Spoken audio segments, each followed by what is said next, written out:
So our basic premise when we look at every deal must prove its business case. That's paramount. The other is there's always a piece of hair or a risk or a black swan in every deal that we just have to understand. And if we don't understand that, we know they're there. If we can't find it, then again, we're probably not going to do that deal. And then we have to know, why are they coming to us? We're not a bank.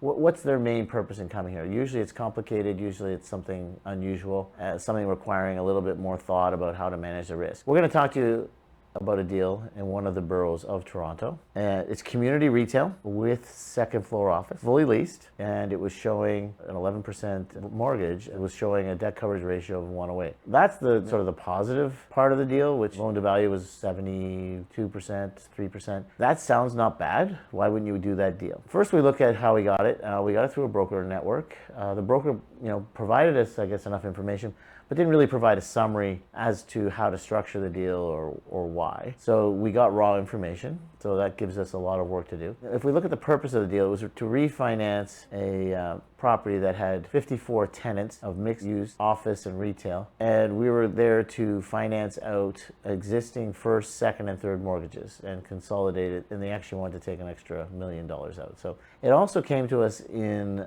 late 2023, while interest rates were still high, while a lot of market risk was perceived to be at its height. That obviously colored our viewpoint on the deal. So looking at the borrower, which is a key component of every deal, and back to our premise, we have to have a compelling reason to do the deal. So perhaps the borrower would be a compelling reason to do the deal. In this case, not so much. The borrower seems okay, had a 499 Beacon score, which is not great. It means he's obviously seeking a lot of credit. Personal net worth had more than 20 million of personal net worth, but a lot of it was illiquid. It was stuck in real estate, and a lot of it was in smaller, I wouldn't say super marketable real estates. It would be really hard to tell how we could realize on this net worth. He owns outside of this property, he owns 17 properties, but I think the average value was about 1.9 million.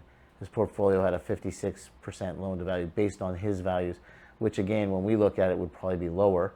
So his loan to value is quite a bit higher. If I look at his experience, it's clear that he's not real estate as a profession. He's sort of self-taught. There's nothing wrong with that. It's non-institutional in the way, everything about his portfolio is non-institutional. So there's nothing there that would be super attractive to our institutional investors. And we haven't done a deal with this guy before, so don't really know him, so that does factor in. At the time of this deal, marketing conditions were pretty bad. It would be sort of a risk-off environment in general. You would need a compelling reason to do the deal, either very low loan to value, very strong borrower, or an incredibly strong property. Let's look at the property.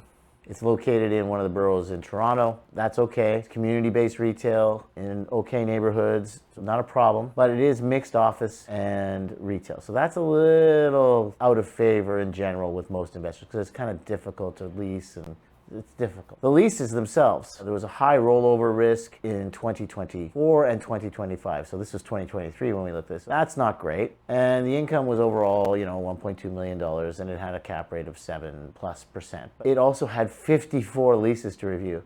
And the average square footage of these leases was something like 800, 900 square feet. Incredibly detailed. It said they were triple net leases. A lot of work to figure out what goes into that 1.2 million. This property, it's a property type that's not super attractive because of the mixed office and retail. Plus you've got 54 leases to go through, $1.2 million, plus you have roll risk. Not so happy to do this deal. It's a very labor-intensive underwriting deal. So let's look at the financial summary or the project economics. This is a retail deal, so the number one thing is income and expense. And actually, this is the best part about this deal. This is what would make me want to do the deal. They have really decent income at $1.2 million NOI with an average vacancy rate of 5% at the time. This property is actually outperforming, but it's a really difficult property, but he's getting a good rent. Average monthly rent is $142,000 a month, so this is amazing. I mean, look at the expenses, they're pretty normal, only at 22%. And then we have, according to the appraised value, it's at 16.6. Maybe we knock $1 million off it,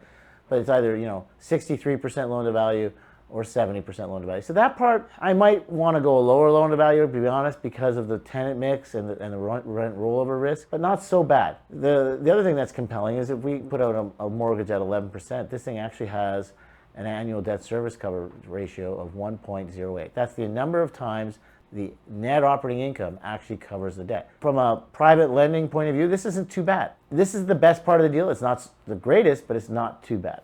We've looked at everything. What are we going to do? In this case, I'm going to say I'm going to pass or I'm going to reject the deal. And why would I do that? Even though I know I could put out some money, make 11%, and it looks like I'll get my return. In this particular case, I'm looking at the guy's net worth, his assets, and his experience, and that's going to be my number one reason. Because this property, while it is performing, I think it is actually a very, very difficult property to manage. While on the one part, it's admirable that he's managing it so well, but on the risk part, I don't think I'll find anybody, including myself, that'll be wanting to manage this property in any way if we ever had to take it over.